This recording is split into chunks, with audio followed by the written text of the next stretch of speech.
Hi, and welcome to Best in Tesla News, episode 234. Germany's automakers are struggling in China and have a hard time keeping up with Tesla in Europe. And we got some videos of full self-driving version 12.5.1 doing some insane moves. And now even some of Wall Street are saying Tesla might have solved full self-driving. And Morgan Stanley's new top pick is Tesla. And we got some more studies showing just how much more affordable an EV is with true cost of ownership. And we got some leaked pictures of the Model Y Juniper. And Geely asked Elon to stop being so political, and Elon answered. And Toyota's ICE sales are falling off a cliff, and the Plaid Model S sets new record, and SpaceX continues to make history. All of this and much more in today's episode. Let's dive right in.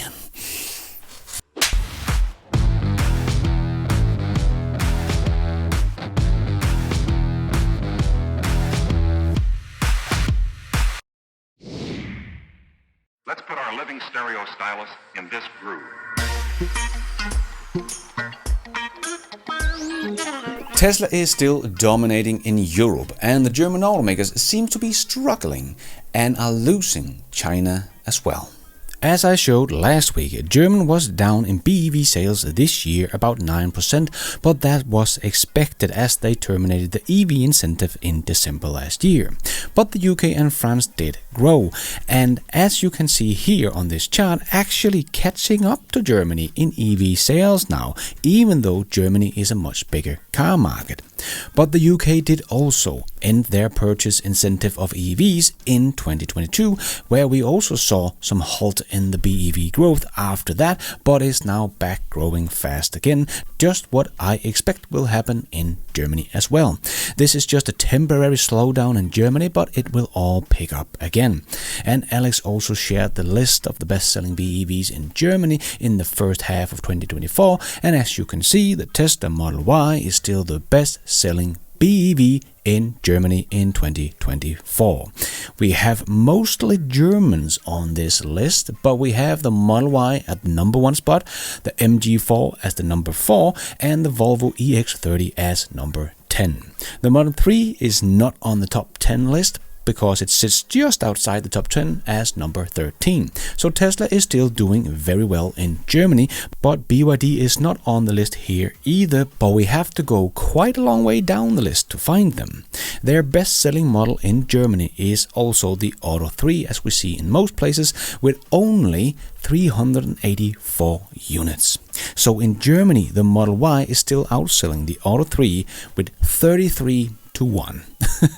And in Europe in general, with the numbers we have so far here on EU.evs, the Model Y and the Model 3 are still two untouchable models in Europe. And Tesla is the best-selling brand with almost twice as many units sold as the runner-up, that is the Volkswagen brand. So the growth in Europe might be slow right now, but I think that will change again, and Tesla is still dominating the EV market on the continent. And if we look to China, we can see that Tesla continues their race of closing the gap to last year's numbers, as we have got the insurance numbers for the 4th week of July. And as Roland wrote on X, after 4 weeks of July, Tesla has already achieved the best first month of a quarter ever. So much for the demand problems in China. And here we can see that Q3 is ahead of every quarter ever. And the gap to last year's numbers is now down to only 1.8% year over year. So I'm guessing that within August, Tesla will have caught up with last year's numbers if this trend continues.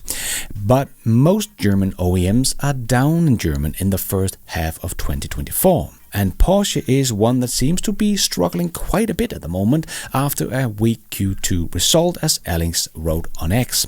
Porsche is also preparing for production downtime in the second half of the year. On Tuesday night, the company cut its forecast for turnover, profits and return. The BEV sector looks even more grim and has fallen by 54%. All hopes are now on the Macan BEV, which Porsche plans to start delivering of in September.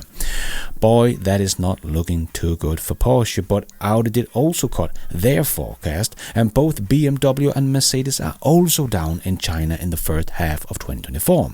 So what I have been talking about for quite some time here on this channel seems to be playing out right now. The Germans are losing China. But that is of course not only the Germans. Ford has also lost most of its China sales over the last 8 years. But the Germans are even struggling to keep up in Europe as the market shifts to BEVs. So keep an eye on this one because it's happening right now. And Tesla's full self-driving just keeps getting better and better for every week that ticks by. And now even Wall Street is waking up and saying Tesla might have solved it. The recent advancement in Tesla's full self-driving technology, particularly with version 12.5, has generated significant buzz and optimism. The X Takeover event provided insights from Elon Musk in his interview into the progress of full self-driving and robotaxis initiative, highlighting a major leap in Tesla's autonomous driving capabilities.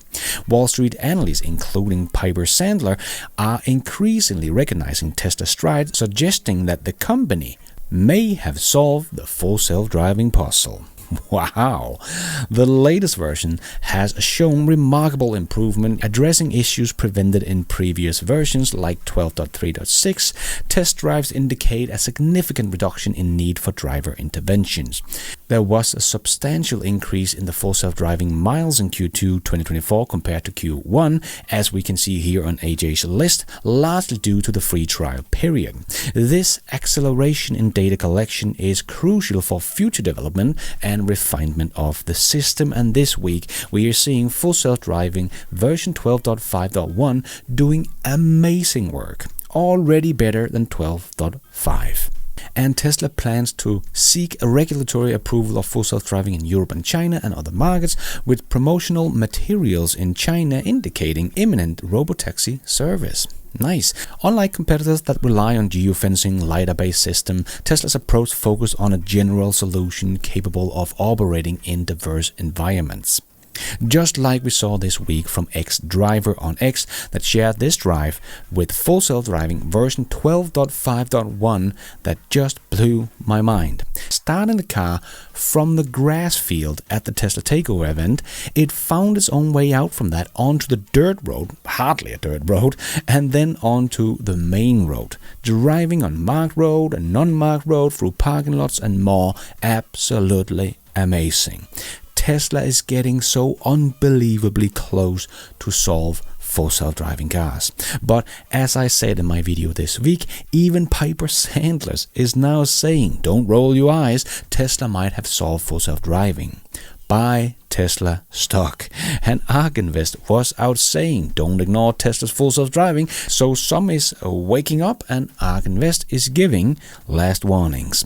And when you see this kind of driving from Tesla's neural network, you do understand why even the skeptics are now coming around. And we see more and more people are getting what true cost of ownership really means. A new report from Clean Energy Canada highlights the cost savings between EVs and gas cars.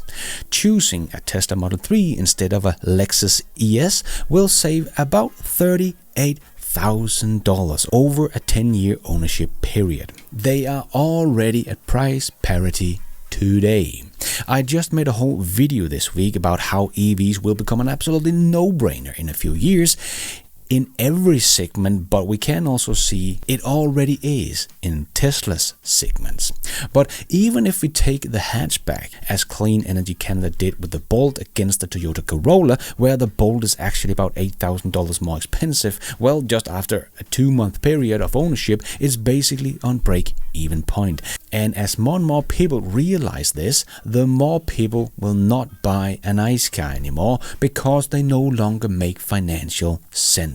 And of course is spitting out polluting toxins into our air we breathe. And this will only get worse as we get more affordable EVs and they will get cheaper and cheaper to build as well, and gas cars will only continue to go up in price as demand drops off a cliff, so they will lose their economy of scale and become more expensive to build, as the legacy automakers already have razor-thin margins on their ICE cars, so they will just put that extra cost onto the customers for sure, and make EVs even more affordable with true cost of ownership taken into calculation as well. So just as we saw with South Pasadena, California unveil their nation's first ever all-electric police fleet featuring 20 Teslas, the 20 Teslas are expected to save about $4,000 a year per vehicle on energy cost. So about $80,000 per year they will save on these 20 cars, city's official said.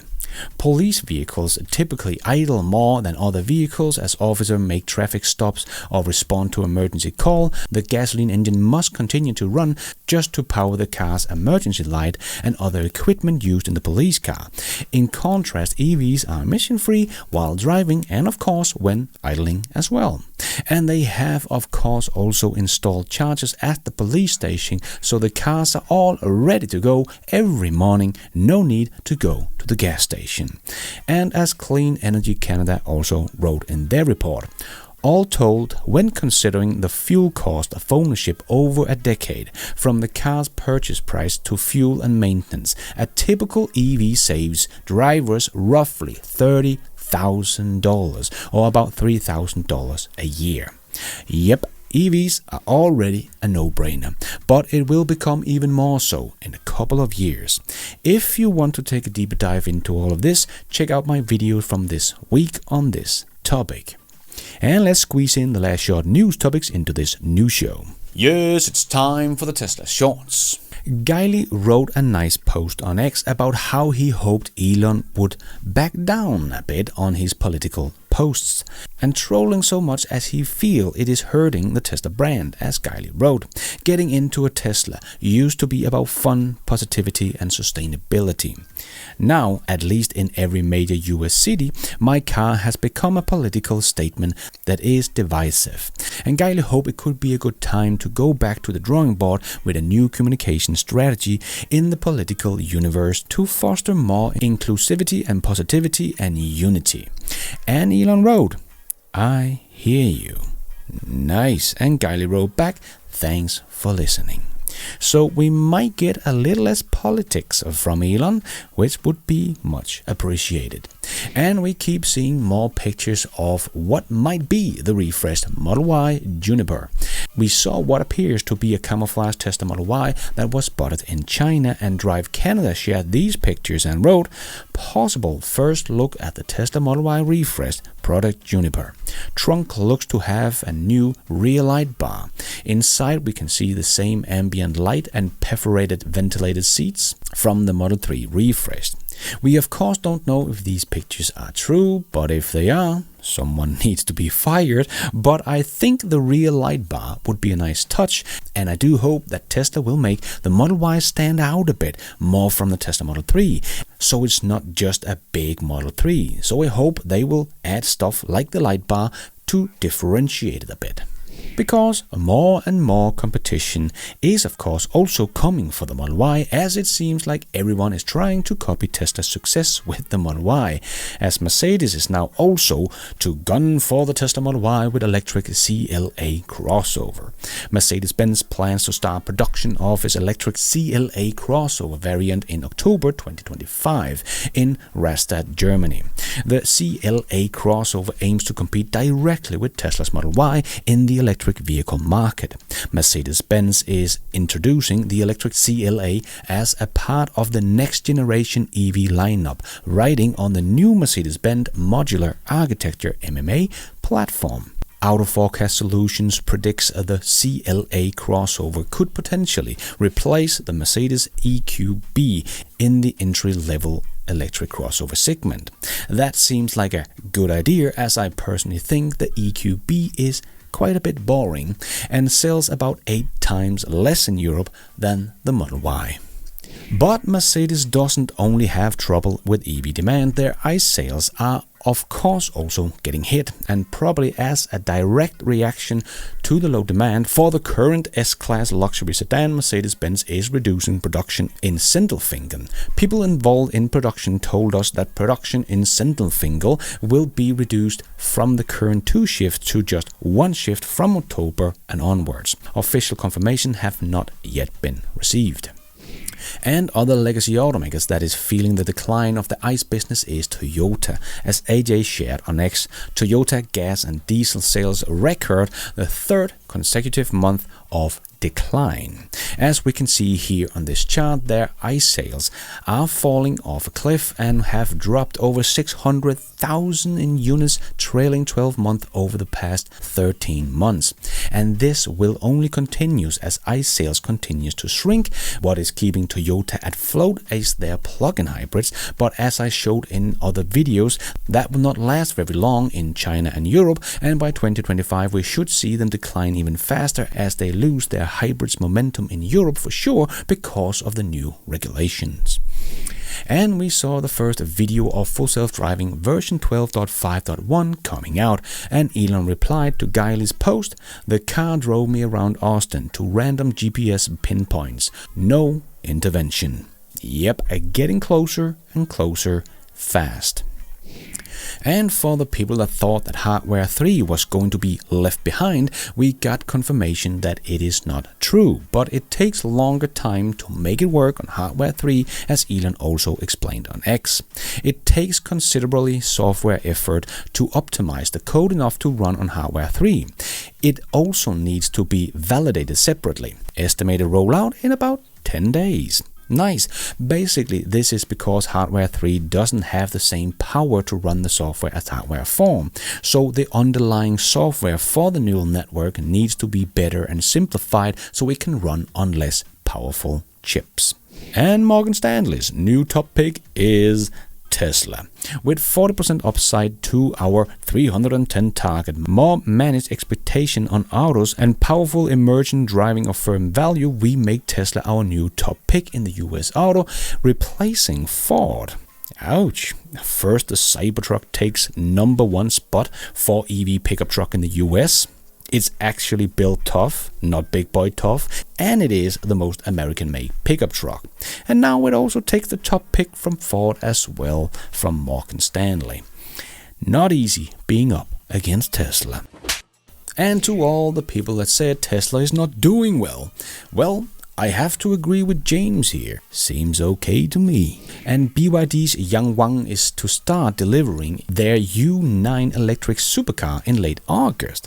The Wangyang U9, an all-electric supercar, went on sale on February the 25th at a starting price of $231,000. Hope this will get Tesla to move a little bit faster to bring us the Roadster. I know it doesn't matter in the great scheme of things, but as Elon just said at the Tesla Takeover event, it will probably be the most mind-blowing production reveal ever in Tesla's history. So that does not make it easier waiting for this beast. And this is a collaboration between SpaceX and Tesla and will be able to fly a bit. So this will definitely be something to look forward to. And remember how we had a lot of people screaming doom and gloom for Tesla's charger network because Tesla fired their supercharger team. Well, here is a nice chart from Roland showing what has actually been going on. And as he wrote, after Q2, Tesla reached almost 60,000 connectors worldwide. In the last quarter, growth has not yet been affected by the downsizing of the supercharger team. Nice. And I have talked about Tesla's earning where we could see Tesla's regulatory credits is in fact growing, and CERN on X made a great chart showing this. And as he wrote, in other words, for every vehicle Tesla sells, another automaker is paying Tesla $1,800. It is of course not how it exactly works, but in theory Tesla gets paid on average $1,800 per EV they make from the competition. So Tesla basically earn more on credits per vehicle than someone like Volkswagen earns per vehicle they sell. This is an old chart, but just to give some perspective of how much Tesla is actually earning on credits. It's quite good. and Wall Street continues to talk about excluding credits. Well, it is still part of Tesla's business, and it has earned them now over $9 billion. And SpaceX wrote on X, our 300th reflight of a booster delivered 23 Starlink satellites to low Earth orbit. Wow, congratulations! No one is even close to this capability, and SpaceX has done it 300 times. And speaking of SpaceX, Elon did say at the Tesla Takeover event that he predicted that 50% chance of catching the heavy booster from Starship's test flight number 5. So we are talking about this scenario.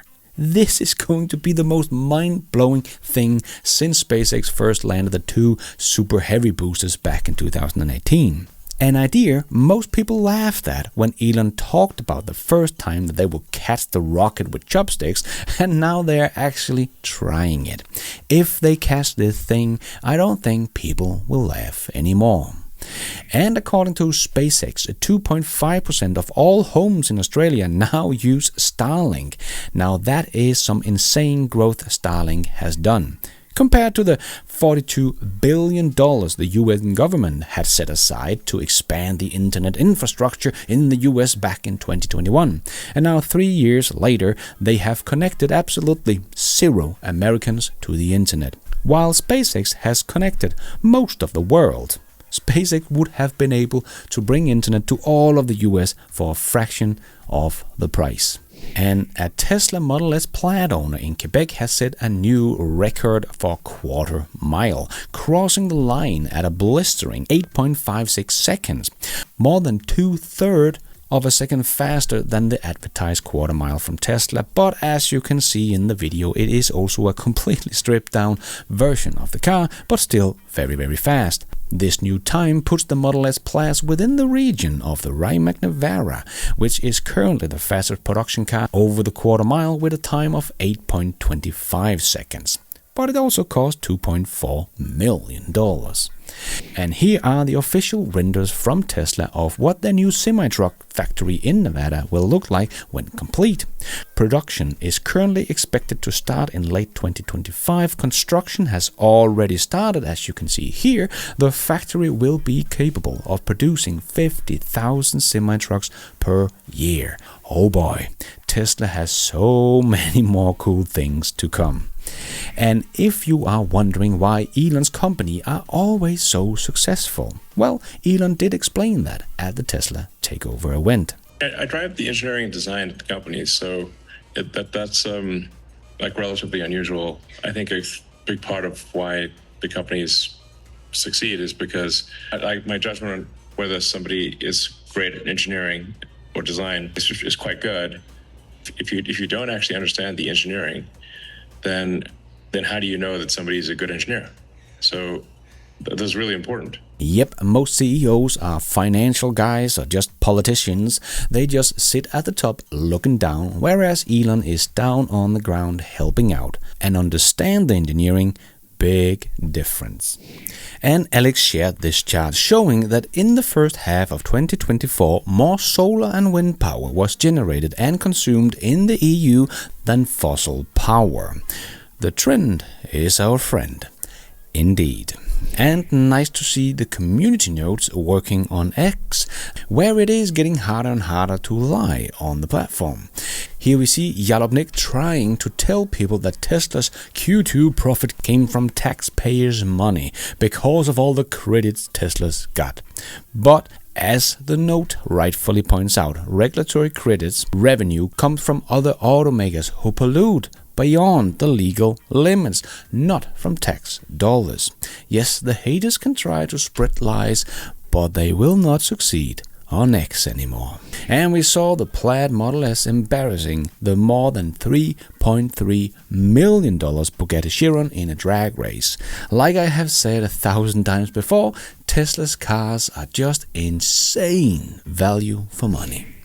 And don't forget to check out my other YouTube channel, Best in Tech, where we are traveling around the world and trying out all kinds of cool gadgets. The 2 first episodes from China is up, and the next one from Finland is coming in another couple of weeks. I will leave a link to them all down below.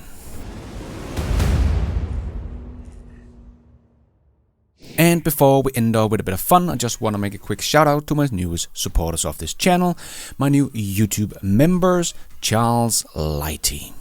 Thank you so much for your support. I am doing this all by myself, but you guys are all the producers of this new show. Thank you. And let's end off with a bit of fun. In honor for all the Tesla Qs that keeps on fighting, here is the great Jim Janus that bought high and sold low. How much longer can you keep the Tesla short on? Oh, I think most short positions you can keep on indefinitely.